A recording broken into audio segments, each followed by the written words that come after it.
زنزانیہ از حسنہ حسین باب 5 انکہے سوال۔ واش بیسن پر گرم پانی بھاپ اڑاتے ہوئے گرا، آئینے میں دھندلا ہوتا عکس جنگلات کی گہرائیوں میں بھٹکنے لگا۔ بارش کے شور سے کان پھٹنے لگے۔ بیرونڈر کے لوگ بارش کی راتوں میں باہر نہیں نکلتے۔ اس نے واش بیسن پر گرفت جما کر سر اٹھایا۔ اس کی رنگت زرد، ہونٹ خشک و بے رنگ، آنکھوں میں ایک ہراساں ٹھہرا ہوا تھا۔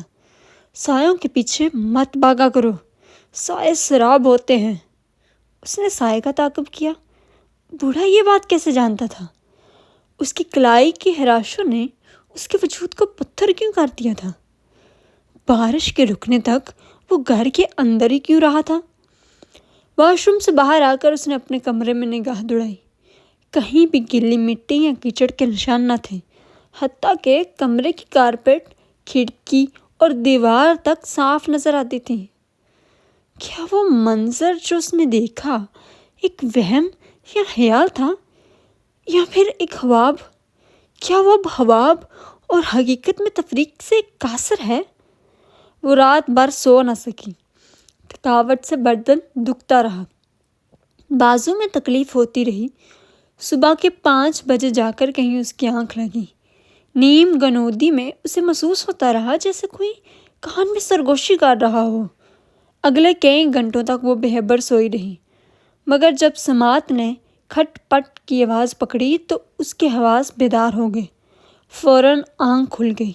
اس نے دیکھا کمرے میں دھواں بھرا ہوا تھا اور حالت ایسے جیسے اس کی کبھی صفائی نہ کی گئی ہو۔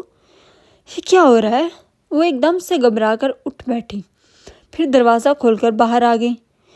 اسے ایک دم سے جھٹکا سا لگا کہ پورا گھر اس وقت گرد مٹی اور دھند میں لپٹا ویران لگ رہا تھا۔ آنٹی، انکل، لیزا، ایما، گھبراہٹ کے عالم میں آوازیں دیتی وہ آگے بڑھی۔ اس نے برابر والے کمروں کے دروازے بجائے کھولنے کی کوشش کی، پر نہیں کھلے۔ ہانپتی کانپتی وہ تیزی سے سیڑھیاں اتر کر نیچے آئی۔ کیا ہو رہا ہے؟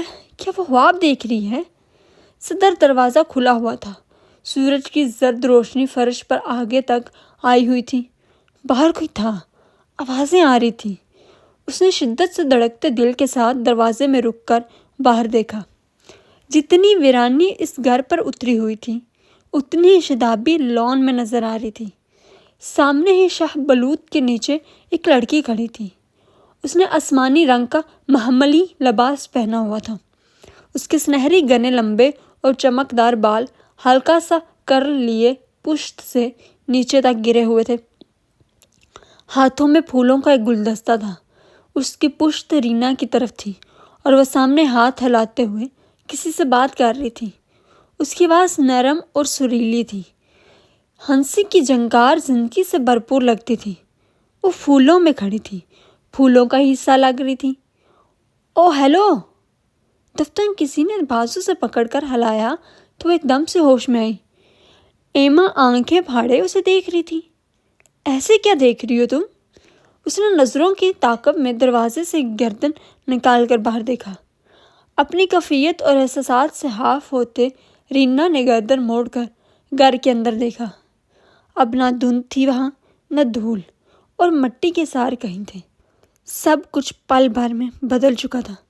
لان کا منظر بھی اب مختلف تھا۔ نہ درخت اب وہاں تھا، نہ پھولوں کی کیاریاں نظر آ رہی تھیں۔ وہ آہستگی سے قدم اٹھاتی سیڑھیوں پر بیٹھ گئی۔ کیا تم ٹھیک ہو؟ ایما کو تشویش ہوئی، اور اگلے ہی پل اس کے بالوں پر نظر پڑتے ہی اس کی آنکھیں اشتیاق سے پھیلیں۔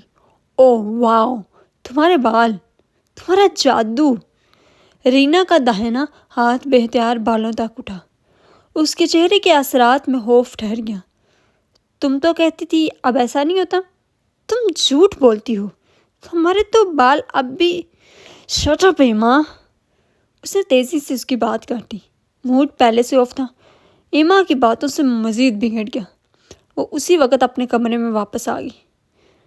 یہ میرے ساتھ کیا ہو رہا ہے؟ بند دروازے کے ساتھ وہ پشت ٹکائے اب وہ لمبی سانسیں لے رہی تھی۔ چند لمحوں کے بعد اس نے پلکوں کی جھالر اٹھائی۔ کمرے کی موجودہ حالت اسے شوق میں مبتلا کر گئی۔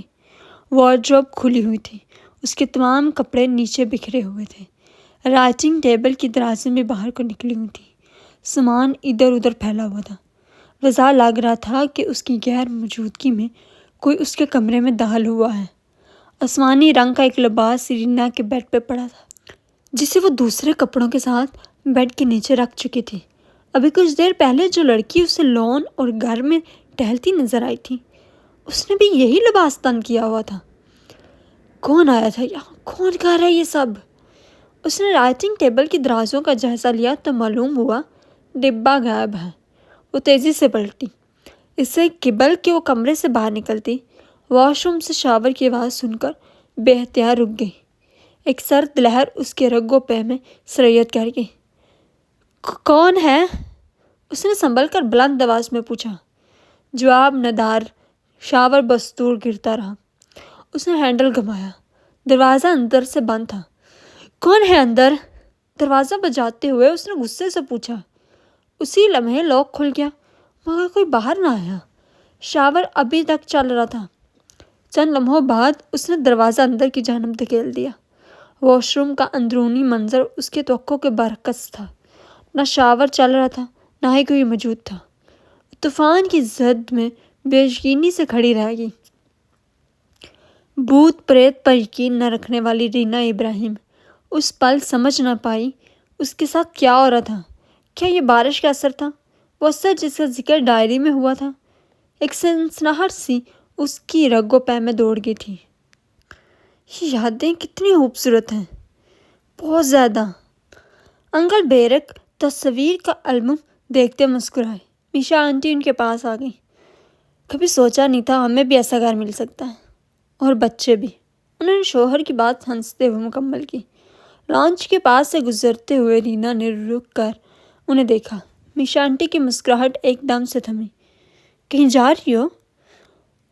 ہاں، پارک تک، وہیں ایک بک سٹور ہے، کتاب بھی خریدوں گی۔ انہوں نے استباط میں سر ہلاتے اسے جانے کی اجازت دی۔ صدر دروازے کی جانب بڑھتے ہوئے اس کی نگاہ مرکزی ہال کے سامنے استادہ آئینے پر پڑی، جس پر دراڑ سی پڑی ہوئی تھی۔ سر جھٹک کر وہ باہر نکل گئی۔ مونگیا ٹراؤزر پر سفید سویٹر میں ملبوس، کراس بیگ کندھے سے لٹکائے، وہ ساروک اسٹریٹ پر چلتی جا رہی تھی۔ سفید مفلر گردن سے لپٹا تھا، اسٹیپس کٹے بال شانوں پر بکھرے تھے۔ نیلی بلوری آنکھوں میں سرخی پھیلی ہوئی تھی۔ وہ رات بھر سو نہیں سکی تھی۔ اس کے چہرے پہ وضاح لکھا ہوا تھا، مگر آرام کے بجائے اس نے تجسس مٹانے کی چاہ کی تھی۔ بوڑھے سے ملاقات کا فیصلہ اس نے گزشتہ شب ہی کیا تھا۔ کچھ سوالوں کے جواب صرف وہی دے سکتا تھا، کچھ باتیں صرف وہی سمجھا سکتا تھا۔ رینا ڈائری بھی ساتھ لائی تھی، تاکہ بوڑھا جب کسی بات کے حوالے سے انجان بنے تو وہ بارش کی راتوں کے حوالے سے وہ تنبیہ اسے دکھا سکے۔ وہ گھر سے نکل تو آئی تھی، مگر اسے رستے کا کچھ علم نہ تھا۔ اندازتاً باغ کے اندرونی رستے پر چلتے ہوئے وہ اس راہ کو پہچاننے کی کوشش کرتی رہی جو اسے سڑک تک لائی تھی۔ اپنے اطراف میں نگاہ دوڑاتی وہ محتاط ہو کر قدم اٹھاتی رہی، یہاں تک کہ وہ کچا رستہ دو حصوں میں منقسم ہو کر ختم ہو گیا۔ ایک بگ ڈنڈی دائیں طرف جبکہ دوسری بائیں جانب ڈلوان کی طرف جا رہی تھی۔ اسے ڈلوان کا وہ رستہ اچھے سے یاد تھا، تبھی بنا کسی تردد کے وہ نیچے اتر گئی۔ باغ کی آخری باڑ بھی وہیں ختم ہو گئی۔ اسے آگے پتوں سے گھرا ایک تنگ رستہ گھنے جنگلوں میں گم ہوتا دکھائی دیا۔ ہمت مجتمع کیے وہ آگے بڑھی تو اس کے عقب میں پرندوں کی آواز کہیں تھم گئی۔ ہوا کی حرکت ختم ہوئی اور ہر جانب دور تک سناٹا چھا گیا۔ نرم مٹی پر اس کے قدم تلے کئی پتے چرمرا گئے۔ فضا کی نمی میں اسے پرانی لکڑیوں اور گیلی مٹی کی بانس محسوس ہونے لگی۔ اچانک درختوں کے وسط سے اسے ایک مخروطی چھت والی مکان کی جھلک دکھائی دی۔ وہ جھاڑیوں سے نکل کر رک گئی۔ اس کے قدموں سے مکان کے دروازے تک روش بنی ہوئی تھی۔ اسے وہ روش اور اس کے اطراف میں پھیلا سبزہ یاد تھا، مگر وہ پھول یاد نہیں تھے جو موتیوں کی طرح جگہ جگہ پر اگے ہوئے تھے۔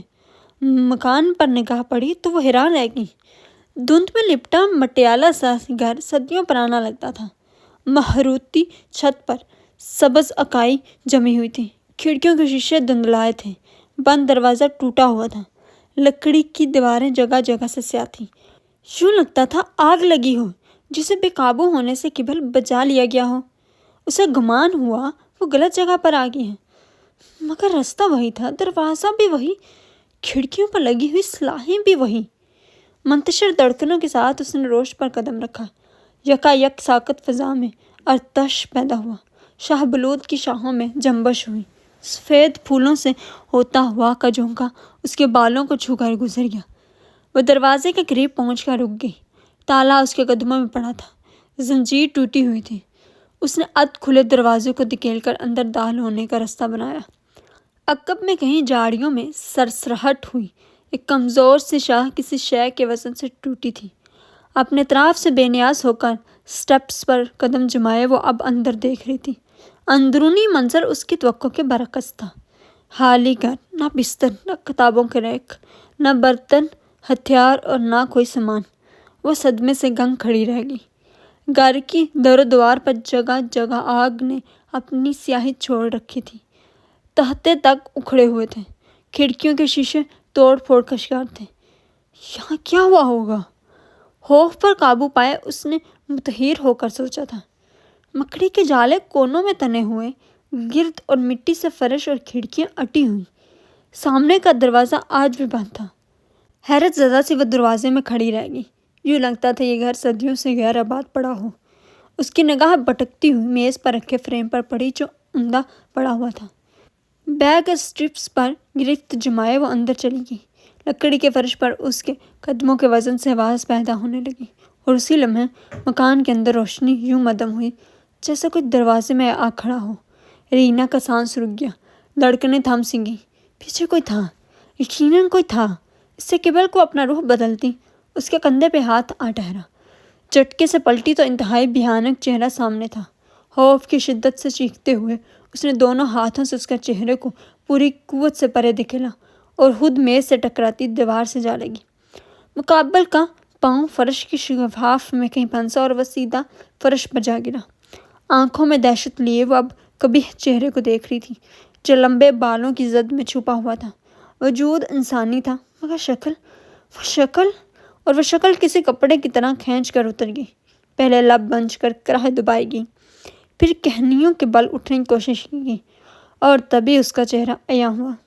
نفاست سے کٹے سیاہ بال، سبزی مائل گہری آنکھیں، رنگت صاف اور جسم کسرتی۔ عمر یہی کہیں 19-20 تک ہوگی۔ اپنی منتشر دھڑکنوں کے ساتھ رینا ابراہیم کا رکا ہوا سانس ایک انسانی چہرے کو دیکھ کر ایک دم سے بحال ہوا۔ او گاڈ! نوجوان نے ایک دم سے سر اٹھایا۔ اس کی آنکھوں میں پہلے حیرت اتری، پھر خفگی آ ٹھہری۔ اپنے کپڑے جھاڑ واڑ کر اٹھ کھڑا ہوا۔ تم نے تو مجھے ڈرا ہی دیا۔ رینا کو پہلے تو اس کی بات سمجھ نہ آئی، اور جب سمجھ آئی تو میں نے تمہیں ڈرایا ہے؟ انگلی سے اپنی جانب اشارہ کرتے اس کا لہجہ سخت ہوا۔ تم میرے پیچھے آئے، میرے کندھے پہ ہاتھ رکھا، تم نے مجھے ڈرایا ہے۔ اشارہ ماسک کی طرف تھا۔ کمال ہے، تمہیں اپنی چیز نظر نہیں آ رہی؟ میرا ماسک نظر آ رہا ہے۔ میرا ہارٹ فیل ہو سکتا تھا، میں مر بھی سکتا تھا، اور یہ ماسک پہن کر جس طرح تم اندر آئے اس سے کوئی مر نہیں سکتا تھا۔ وہ لمحے بار کے لیے ٹھٹکا۔ اپنی چیز کا مقابلہ تم میرے ماسک سے کر رہی ہو؟ اس بیچارے میں ایسا ہے ہی کیا جس سے ڈرا جائے؟ کوئی بھی دیکھ کر بتا سکتا ہے یہ نکلی ہے۔ بہت ضبط کے ساتھ اس نے لب بنچ لیا۔ اور کیا یہ تمہارا گھر ہے؟ آنکھوں میں شک ٹھہرا کر نوجوان نے اسے گھورا۔ تمہیں مطلب؟ بالکل مطلب ہے، تم بغیر دستک کے اندر آئی ہو۔ کیا بکواس ہے یہ؟ بکواس میں بالکل نہیں کر رہا۔ تعجب کا اظہار کرتے اس نے جھک کر ماسک اٹھایا۔ تو کیا تم نے دی تھی؟ وہ بنائی، ویران سا گھر ہے، کوئی ہے ہی نہیں تو دستک کیوں دوں؟ رینا کا پارا صحیح معنوں میں چڑھ گیا۔ اور پھر مجھ سے کیوں باز پرس کر رہے ہو؟ میں نے سوچا تمہیں کچھ آداب یاد دلا دوں۔ گھر ویران اور سنسان ہو تب بھی دستک لازمی دینی چاہیے۔ اس کا خوشگوار سا لہجہ یکدم پرسرعت میں ڈھلا۔ مسکرا کر اس نے بیگ پیک ایک کندھے سے دوسرے کندھے پر منتقل کیا۔ یہ میں نہیں کہہ رہا، یہاں کے لوگ کہتے ہیں۔ پھر اس نے جیب میں موبائل نکال کر خالی دیوار اور سامنے والے دروازے کی 2 تصویریں لی۔ ایسے پتھر بنی ہوئی تھی تم، میں تو پریشان ہو گیا کہیں کھڑے کھڑے تم فوت تو نہیں ہوگی۔ اس نے پھر میز سے فوٹو فریم اٹھا لیا، ایک نظر ڈال کر واپس رکھ دیا۔ دراصل میرے دماغ چل جانے کی بھی کئی وجوہات ہیں۔ اس نے گفتگو کی تمہید از سر نو باندھی۔ کچھ دن پہلے کی میں کلمبنگ کے لیے ہیڈرا پارک گیا تھا۔ پہاڑی سے پاؤں پھسلا اور میں ڈائریکٹ نیچے۔ خدا کا شکر ہے کہ زیادہ بلندی پر نہیں تھا، ورنہ اخباروں میں خبر چھپتی، 18 سال کے ایک نوجوان لڑکے نے زندگی سے تنگ آ کر خودکشی کر لی۔ اب میں موت کے بعد انہیں یہ بتانے سے تو رہا میں نے خودکشی نہیں کی ہے، میرا پاؤں پھسلا تھا، میری رسی کمزور تھی۔ خیر، پھر میں نے آبشار دیکھنے کا ارادہ کیا اور مجھ سے میرے منحوس گائیڈ نے کہا کہ جنگل سے گزرتے سارے راستے محفوظ ہیں، وہاں تو بلی کا بچہ بھی نہیں گھومتا۔ ٹھیک کہا تھا اس نے۔ ہاں، بلی کا کوئی بچہ واقعی نہیں تھا، کیونکہ سیاہ رنگ کے پلے پھلائے بھیڑیے جو ہر وقت کیٹ واک کرتے رہتے تھے۔ میں نے غلطی یہ کی کہ گائیڈ کی بات پر یقین کر لیا۔ اس کے بعد میں تھا اور وہ بھیڑیے تھے۔ پورے 40 منٹ تک پکڑن پکڑائی جاری رہی۔ قسمت اچھی تھی میری اور میں بچ گیا، ورنہ اخبار میں خبر چھپتی، بریکنگ نیوز، 18 سال کے ایک بہادر نوجوان کی پراسرار موت کا معمہ حل۔ گائیڈ نے غلط بیانی کا اعتراف کر لیا۔ بھیڑیے اپنی غلطی پر شرمندہ ہیں، مگر اب کچھ نہیں ہو سکتا۔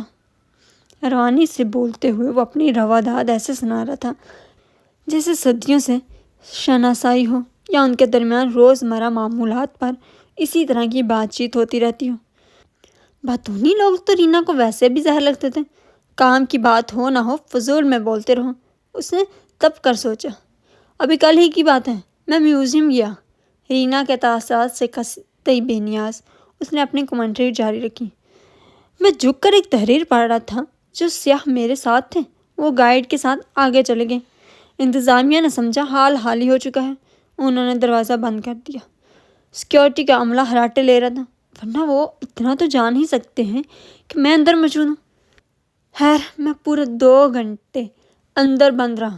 اگر گارڈ کو میری آواز سنائی نہ دیتی تو یقیناً اگلے 12 گھنٹوں تک بند ہی رہتا اور پھر اخبار میں خبر چھپتی۔